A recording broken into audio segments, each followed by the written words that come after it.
Bonjour à vous tous. Les fonctions affines, les fonctions linéaires, les fonctions constantes, voilà ce que nous allons continuer aujourd'hui dans ce nouveau cours vidéo. Alors, nous continuons l'exercice de la dernière fois. La dernière fois, nous avons donc vu, c'était un différents tarifs pour entrer dans un stade de football.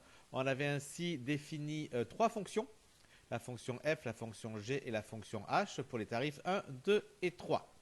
Alors là, on vous demandait, dans la question petit 3, avec le tarif 2, qui était, rappelez-vous, 4 euros par entrée plus 40 euros pour la carte demi-tarif, calculer le prix dépensé pour 18 entrées. Eh bien, c'est quoi le prix dépensé pour 18 entrées? Eh bien, c'est ce qui sort de la fonction, c'est ce qui sort de la fonction g, puisque c'est le tarif 2. Rappelez-vous, c'était la fonction g qu'on avait utilisée pour le tarif 2.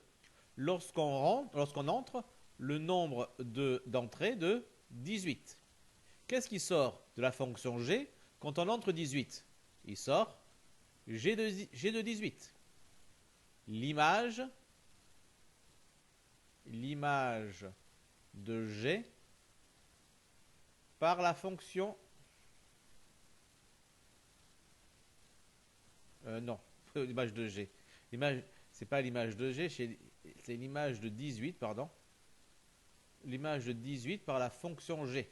D'accord? L'image de ce qui entre par la fonction qui est définie par le cadre ici. D'accord? Donc g de 18, c'est l'image de 18 par la fonction g. D'accord? Donc en fait, ce qu'on demande de calculer dans cette question 3 petit a, c'est quoi? On demande de calculer g de 18. Et c'est quoi g de 18? Rappelez-vous, puisqu'on sait que g de x, c'est 4x plus 40. Comment est-ce qu'on fait pour calculer g de 18? Eh bien, on réécrit la formule de g de x, mais on remplace le x par sa valeur. Ici, c'est 18. Donc, j'écris g de 18 égale 4 multiplié par 18 plus 40. Et donc, je calcule ça. 4 fois 18, je n'ai pas envie de m'embêter. 4 fois 18, ça fait 72. 72 plus 40. Et 72 plus 40, ça va faire 112.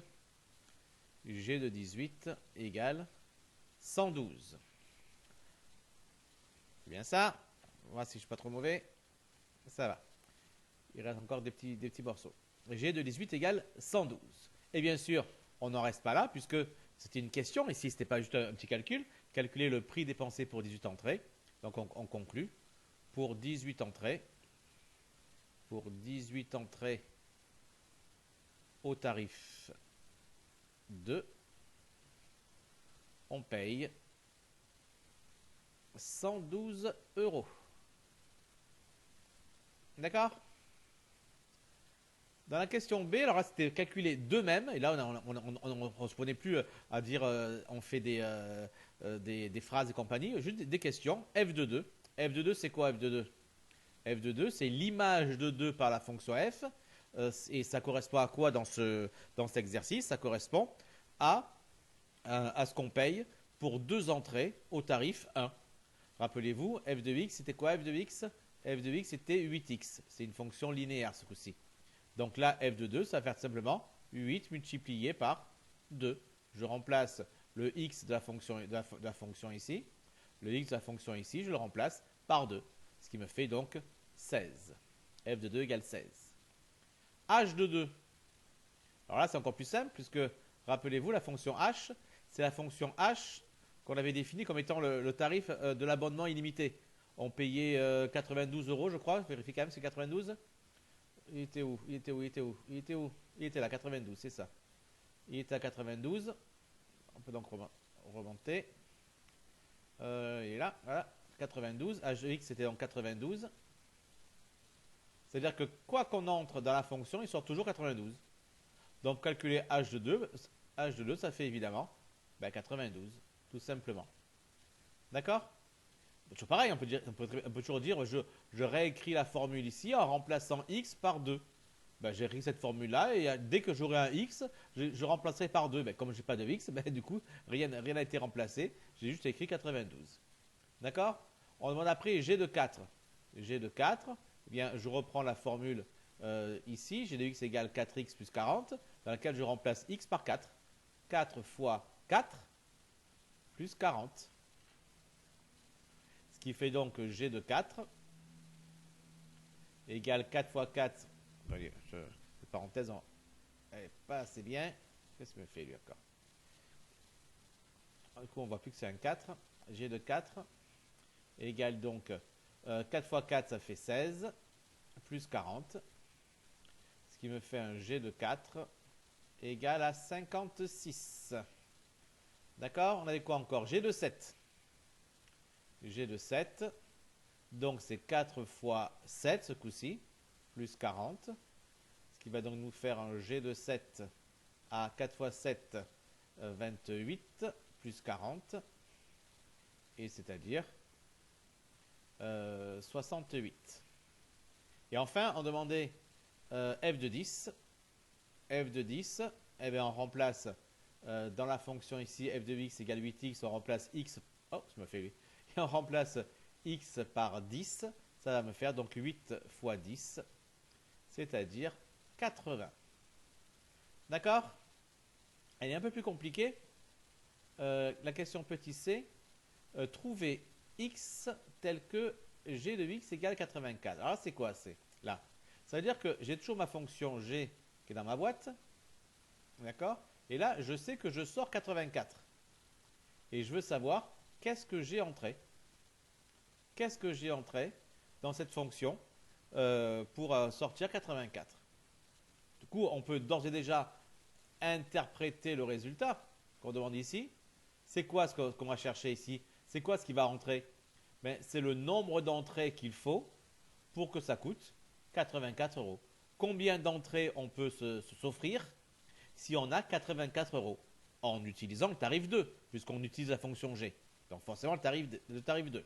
Alors là, comment on fait? Eh bien, puisqu'on ne sait pas ce qui va entrer, eh bien, ce qui va entrer, on va toujours l'appeler X. On écrit donc soit X, le nombre d'entrées,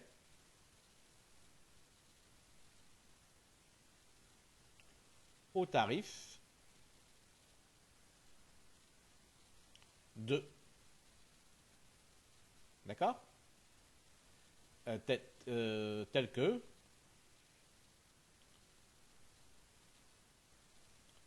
g de x égale 84. Oui, il faut bien sûr revenir à notre énoncé. Hein. G de x égale 84. D'accord? C'est pas n'importe quoi. Alors ça donne quoi ça? Bien donc x, donc le nombre d'entrées, qui va donc donner g de x égale 84. Bien, g de x c'est quoi g de x? Alors, on le voit encore ici, même s'il est un peu caché par le pentagone qui s'est dessiné, ici.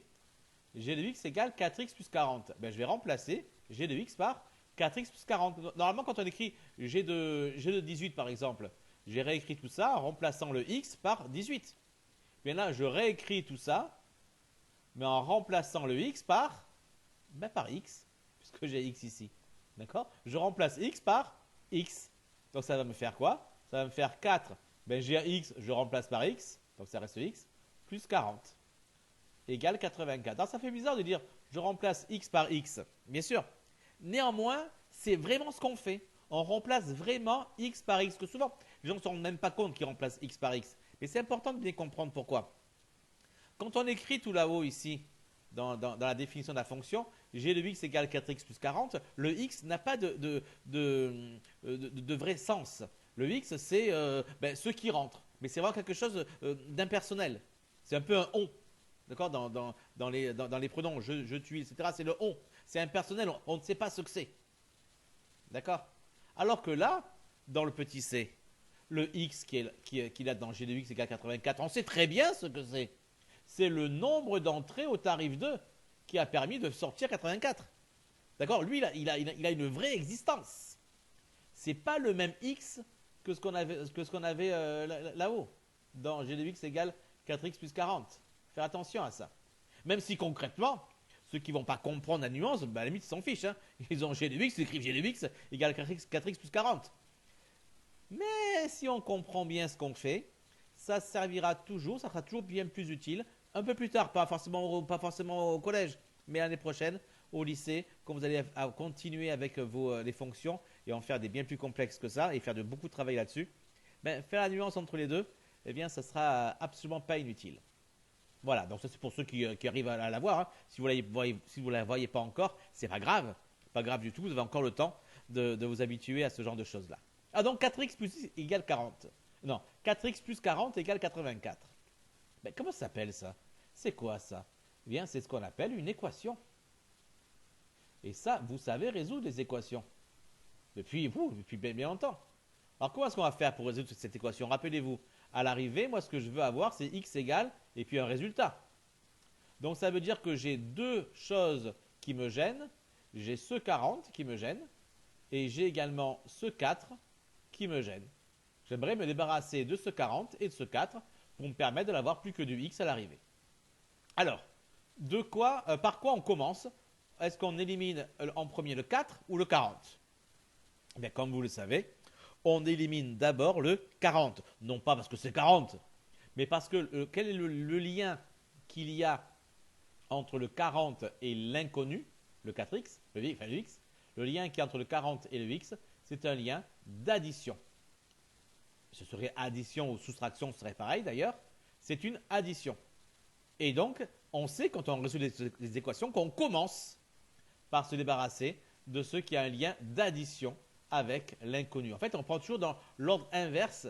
En général, vous savez, quand on calcule, c'est d'abord les puissances, puis les multiplications, puis les additions. Mais là, quand on résout les équations, c'est le contraire.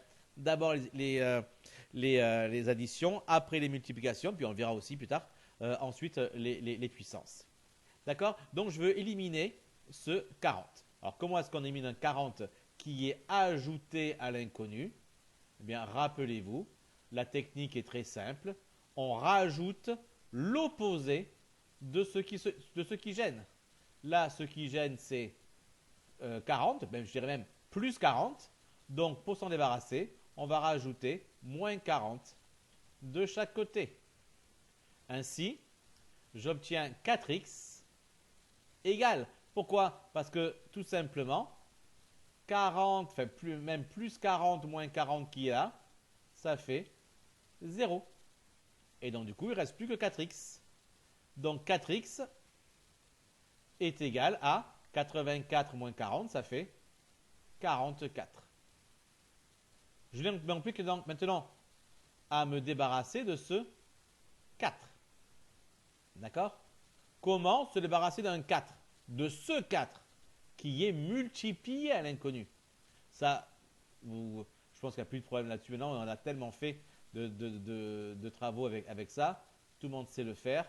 Pour éliminer ce 4 qui est multiplié à l'inconnu, il faut multiplier de chaque côté par l'inverse de 4, c'est-à-dire par 1 sur 4. Ce qui permet, c'est un 4, il m'a fait un truc bizarre. Ce qui permet donc de simplifier par 4 ici et là. Et donc, il ne va donc plus que rester que x égale 44 sur 4. Et 44 sur 4, ça fait 11. D'accord? 11. Donc, ça veut dire quoi? Eh bien, ça veut dire que au tarif 2,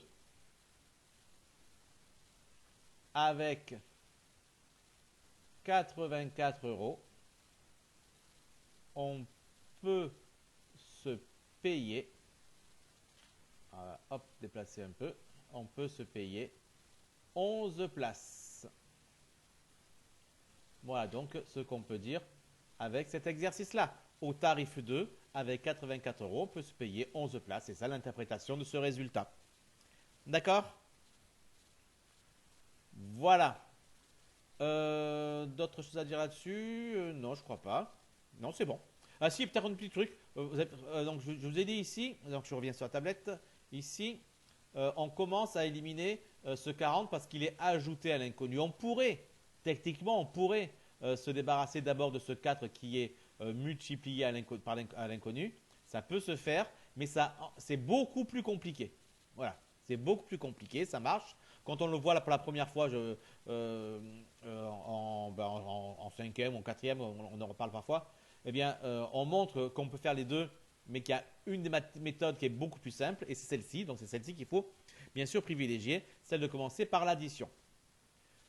Voilà, ça c'est fait, ça c'est fait, ça c'est fait. Ben, on peut continuer, je pense.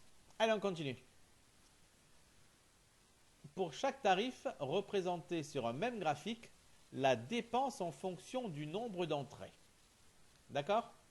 Alors pour cela, il faut donc faire un graphique et représenter la dépense en fonction du nombre d'entrées. Alors pour cela, on va récupérer ce qu'on avait vu au tout début, c'est-à-dire le tableau, celui-ci. On avait donc les entrées et les tarifs. Bien sûr, évidemment, ici, donc j'ai donc pour la fonction f, ici pour G, on va regarder les couleurs, ici pour G, et ici pour H.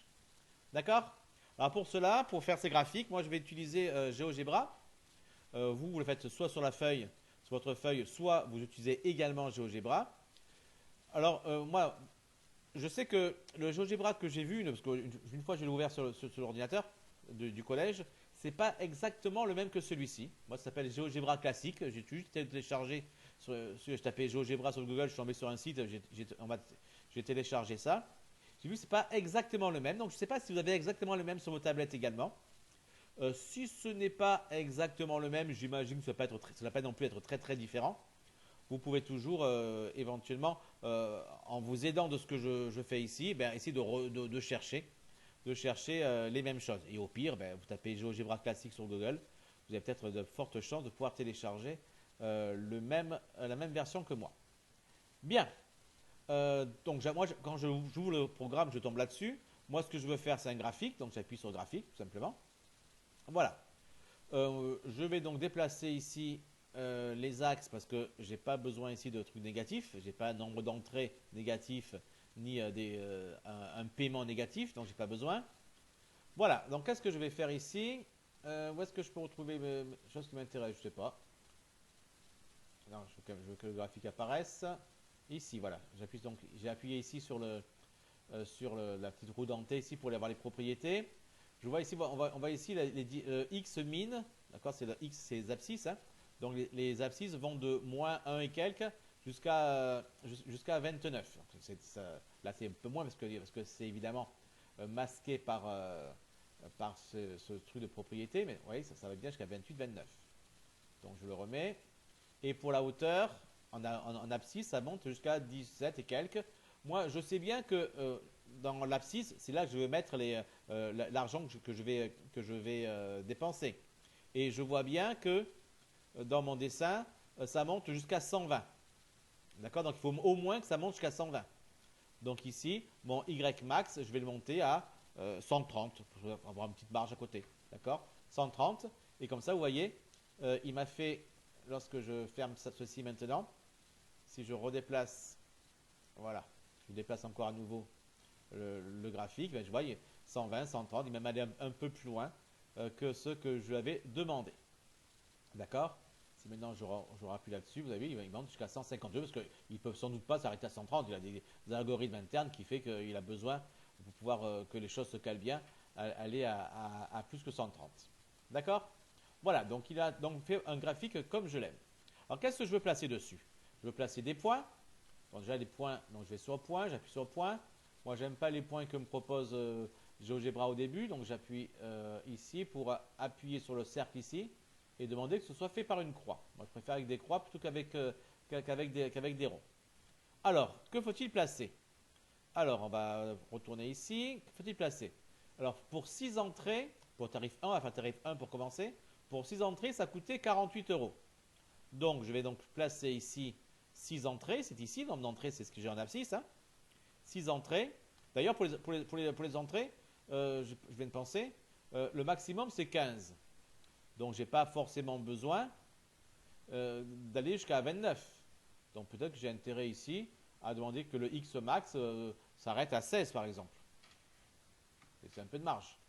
Ça me permet d'avoir, voilà, du coup il va jusqu'à 20 et quelques. Ça me laisse plus des unités un peu plus grandes, plus de place pour travailler. Ah, donc on avait donc dit combien? On avait dit 6 entrées, 48 €. Donc je vais à 6 entrées et je monte jusqu'à 48 €. Alors là, je vois que j'ai 40, j'ai 1, 2, 3, 4, 5, une petite interligne ici. pour arriver de 40 à 50. Ça veut dire que chaque interligne correspond à 2. Donc le 48 va être ici. Tac. Ah, je ne devais plus être à point, donc j'y retourne. Alors 4, 8, 6, 40. J'essaie d'être précis quand même. 48. Voilà. Enfin, voilà, pas tant que ça. Vous avez vu ici, sur le côté gauche, est apparue une ligne de saisie. Et on me dit que le point A est égal. Moi, j'aime pas trop le égal dans les coordonnées. Il n'y a pas de égal dans les coordonnées, mais enfin, oui. Allons-y quand même. Il me met que j'ai pas été à 6, j'étais à 5,98 et j'ai pas non plus été à 48, j'ai été à 48,31. Ben, qu'est-ce que je vais faire? Je vais le modifier tout simplement. Hein. Je vais effacer ce qu'il me propose et je vais encore. D'abord, je vois que ce qu'il m'avait dit c'était des valeurs approchées, parce que la valeur exacte elle est un peu plus encore compliquée que ça. Et je mets 48. Et comme ça, mon point est parfaitement bien placé maintenant. D'accord, je referme ici, je n'ai pas besoin. Bah, mon point A ici, 6,48 est très bien placé. Maintenant, je veux placer mon deuxième point pour 11 entrées. J'ai pour 11 entrées, c'est le 11 entrées que je trouve ici. D'accord, j'ai 88 euros. Donc, je veux placer ce 88 euros ici de 11 entrées. D'accord? Alors, comment je fais? Ben, je vais faire pareil. Mais puisque j'ai bien vu que ce n'est pas très pratique ceci, eh bien, je vais directement aller dans saisie ici et appuyer et taper B, parce qu'apparemment il veut toujours avoir un nom pour les points, et, égal, j'ouvre la parenthèse. Alors c'était 11 entrées. Alors lui, mais il sépare par virgule, espace. Quand on met les points virgule, pour lui c'est autre chose. En général, on met des points virgule dans les coordonnées. Lui, pour les coordonnées, si on met des points virgule, il comprend autre chose. Il comprend des coordonnées radiales. Donc, ça ne correspond pas à ce qu'on veut faire. Donc, 11, on avait dit combien? 88. Donc, 11, virgule, espace, 88. Et on valide. La parenthèse se ferme toute seule. On valide. Et ben voilà, notre point B s'est placé parfaitement. D'accord? Après, qu'est-ce que j'ai après? J'avais un point pour 15 entrées. Pour 15 entrées, j'avais 120 euros. Donc, hop, on va revenir à 100. Voilà. Pour 15 entrées, j'avais 120 euros. Donc, je vais tout simplement faire pareil. Placer un nouveau point. On va l'appeler C. Alors, c'était combien? 15 entrées, donc virgule espace.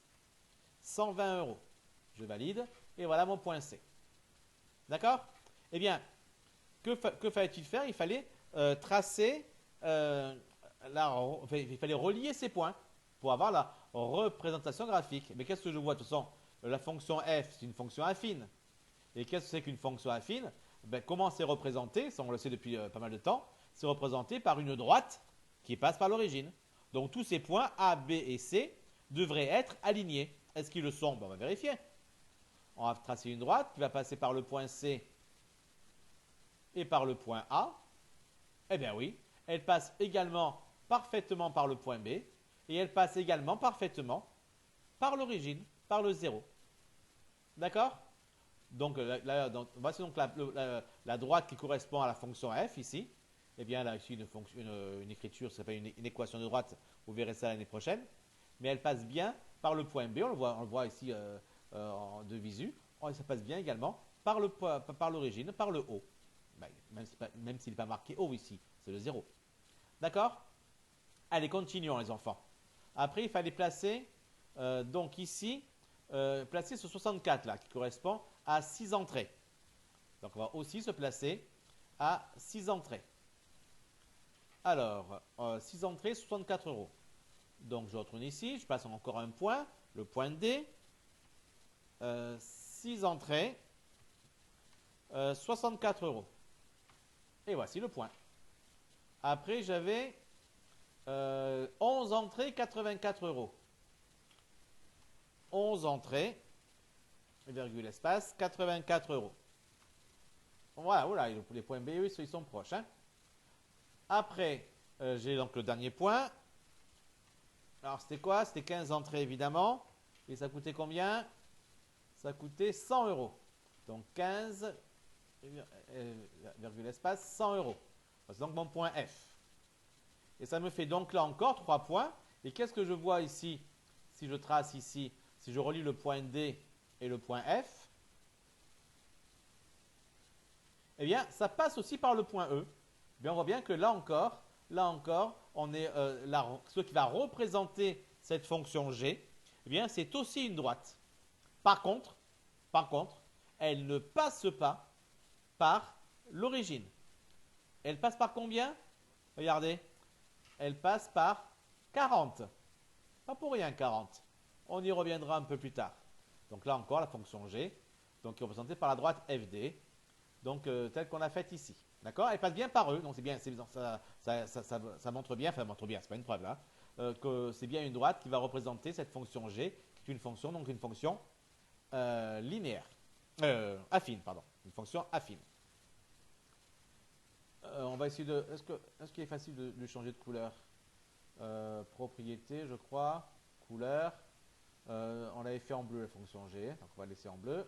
Hop là, comme ça on retrouvera plus facilement les fonctions. Voilà.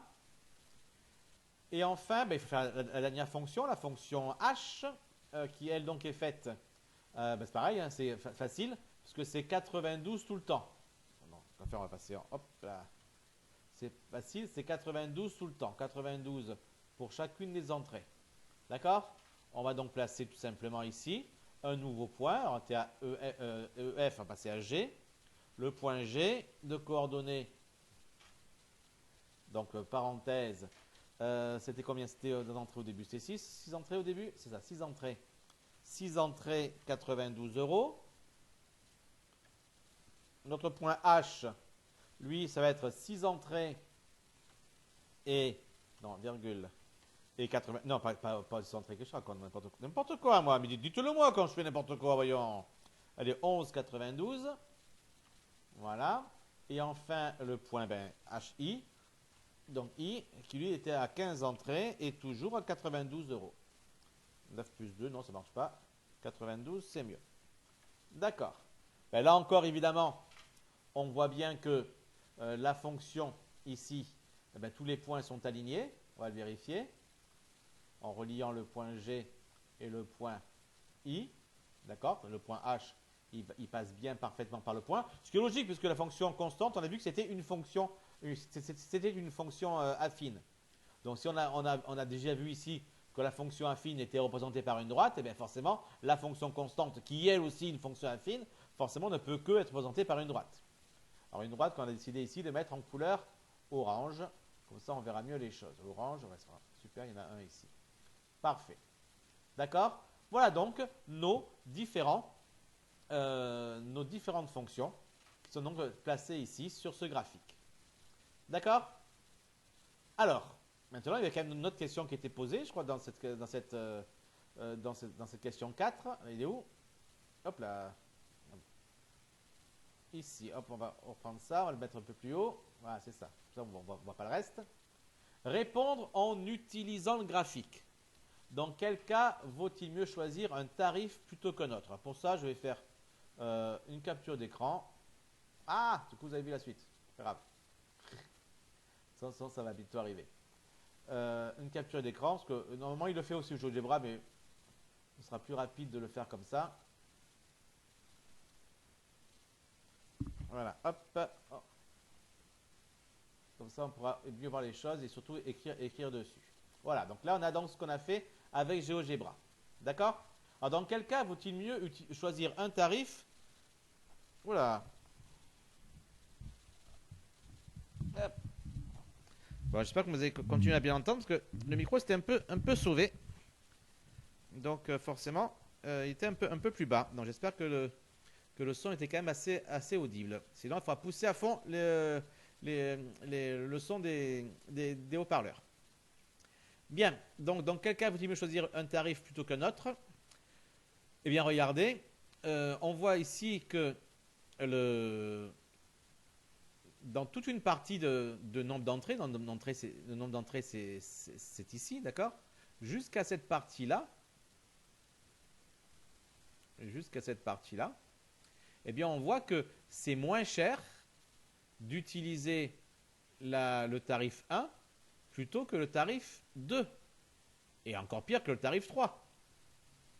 D'accord? Pourquoi? Parce qu'on voit bien que la droite noire, qui représente le tarif 1, ben c'est la plus basse.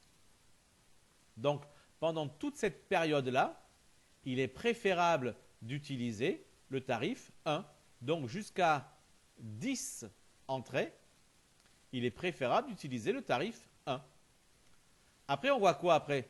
On voit qu'il y a une période où la droite la plus basse, c'est la droite bleue, qui correspond au tarif 2. C'est donc là, ça veut dire que c'est le tarif 2 qui est le plus intéressant. C'est jusqu'à combien ça? Ben, c'est jusque là. Jusqu'à 13. Jusqu'à 13 entrées. Et à partir de 13 entrées, c'est laquelle la partie, la droite, monter jusqu'à haut ça, la droite qui est la plus basse, ben, ça devient la droite orange. On voit donc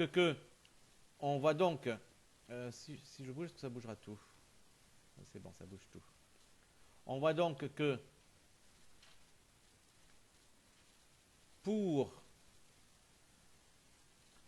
plutôt pas pour, jusqu'à 10 entrées,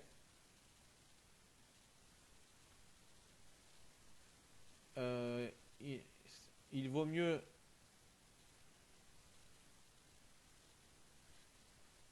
choisir le tarif 1. D'accord? Le tarif 1, donc par qui est représenté par la droite noire, ben c'est le plus intéressant pour toute cette partie-là, jusqu'à 10 entrées. C'est le tarif 1 qui est le plus intéressant.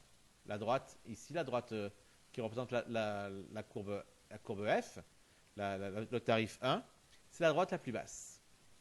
D'accord? Puis, entre 10 et 13 entrées, il vaut mieux choisir le tarif 2. D'accord? Là, toute cette partie-là, non, c'est pas la bonne couleur, toute cette partie-là, ici, c'est le tarif 2 qui est le plus intéressant. On voit bien que c'est ici, la droite bleue, c'est la droite la plus basse des trois droites dans toute cette zone-là. D'accord? Et enfin, à partir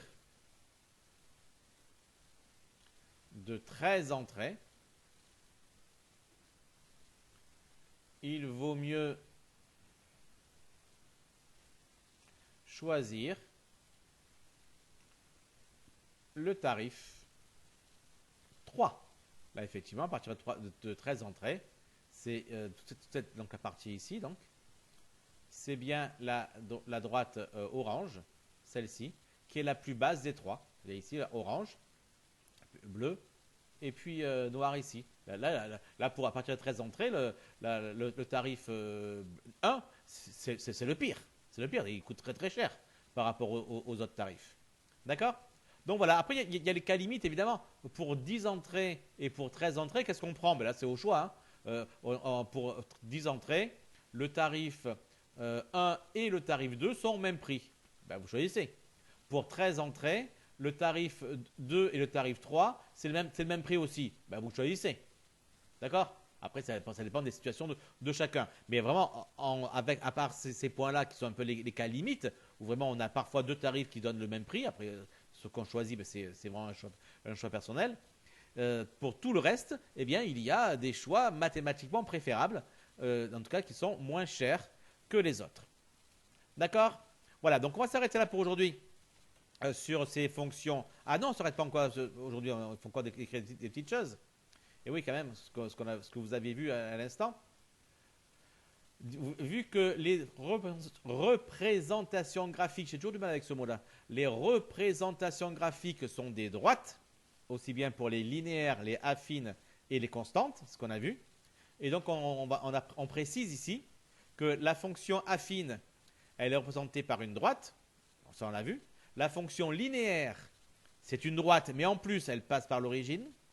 Et la fonction constante, c'est une droite aussi, et elle est particulière, on la revoit ici, elle est parallèle à l'axe des abscisses. D'accord? Totalement horizontal, on dirait, si on était dans un monde réel. Mathématiquement, ça ne peut pas dire grand-chose, horizontal, même rien dire du tout.